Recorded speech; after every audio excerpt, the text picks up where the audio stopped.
Il peut être paradoxal aujourd'hui de parler d'ennui et de numérique, tant les distributeurs d'ordinateurs, les concepteurs, ont plutôt tendance à positionner leur marché sur l'innovation, la sécurité, le plaisir et l'efficience du numérique.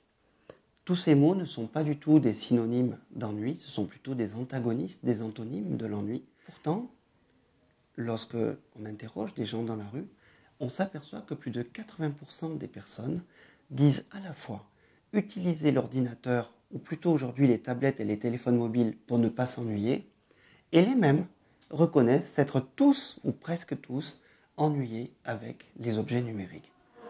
D'où la question, comment peut-on à la fois utiliser des objets numériques pour ne pas s'ennuyer, et simultanément, ou à d'autres moments, s'ennuyer avec ces mêmes objets? D'abord, il faut bien voir que c'est un phénomène qui est important.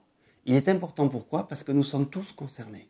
Nous sommes tous concernés parce que nous utilisons tous des ordinateurs ou des objets numériques, ou pratiquement tous, puisque 97% de la population semble couverte. Et par ailleurs, c'est encore plus important parce qu'il y a une sorte d'antinomie à reporter son ennui sur ce type d'objets alors qu'on les utilise contre. Il y a eu un décalage au cours des années. Tous ces objets ont dans un premier temps été créés pour travailler. L'ordinateur a été créé pour la gestion, pour le calcul, c'était des outils sérieux. À l'époque, on peut difficilement imaginer qu'on s'ennuyait avec des ordinateurs. Puis, il y a eu l'usager au centre.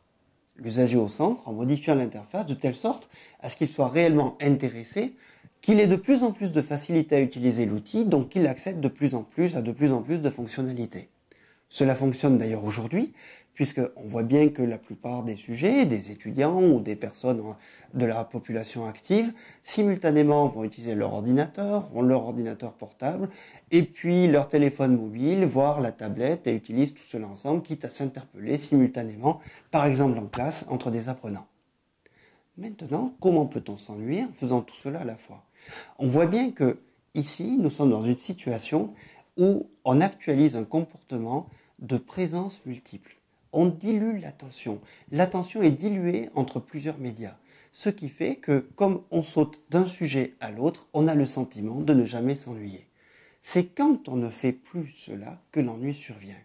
Mieux, et par ailleurs, l'ennui peut survenir à un autre moment, quand on s'ennuie a priori, et que l'on essaie de trouver avec l'ordinateur un moment pour ne pas s'ennuyer. Nous avons dans un premier temps l'ennui situationnel, qui est un ennui générique, un jour où on ne va pas bien, un jour où rien ne va, et quoi que l'on fasse, de toute manière, on sera pris de lassitude et on aura beaucoup de mal à s'investir dans une activité. D'un autre côté, il y a l'ennui situationnel, un ennui situationnel contre lequel on peut lutter précisément avec ces nouveaux objets. Et on le voit bien. Quand on observe des files d'attente dans les cinémas ou ailleurs, eh bien, beaucoup de personnes vont tapoter sur leur téléphone mobile. On peut imaginer, et certains auteurs, comme Christopher Lin, ont imaginé ce geste comme étant un comportement pivot, qui remplacerait même d'ailleurs un comportement de fumeur, quelqu'un qui essaie de transformer l'espace dans lequel il se trouve. L'idée serait de ne jamais avoir de temps mort à vivre. Et le fait de ne pas vivre de temps mort serait un contraire à l'ennui.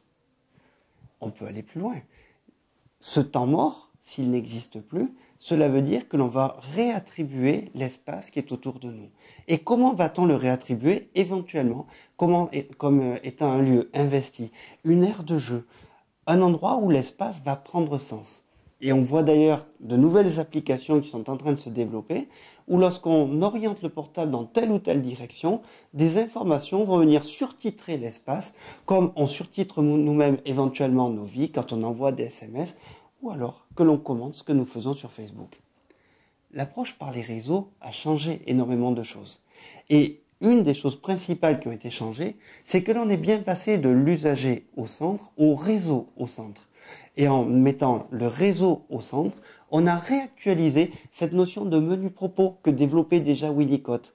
Des menus propos qui vont structurer la vie sociale. Et aujourd'hui, le credo serait de donner de l'activité sociale par des menus propos, non pas des commérages, des menus propos, pour venir lutter contre l'ennui et réaffecter l'espace comme étant un monde ludique où on puisse s'investir dans des comportements de jeu.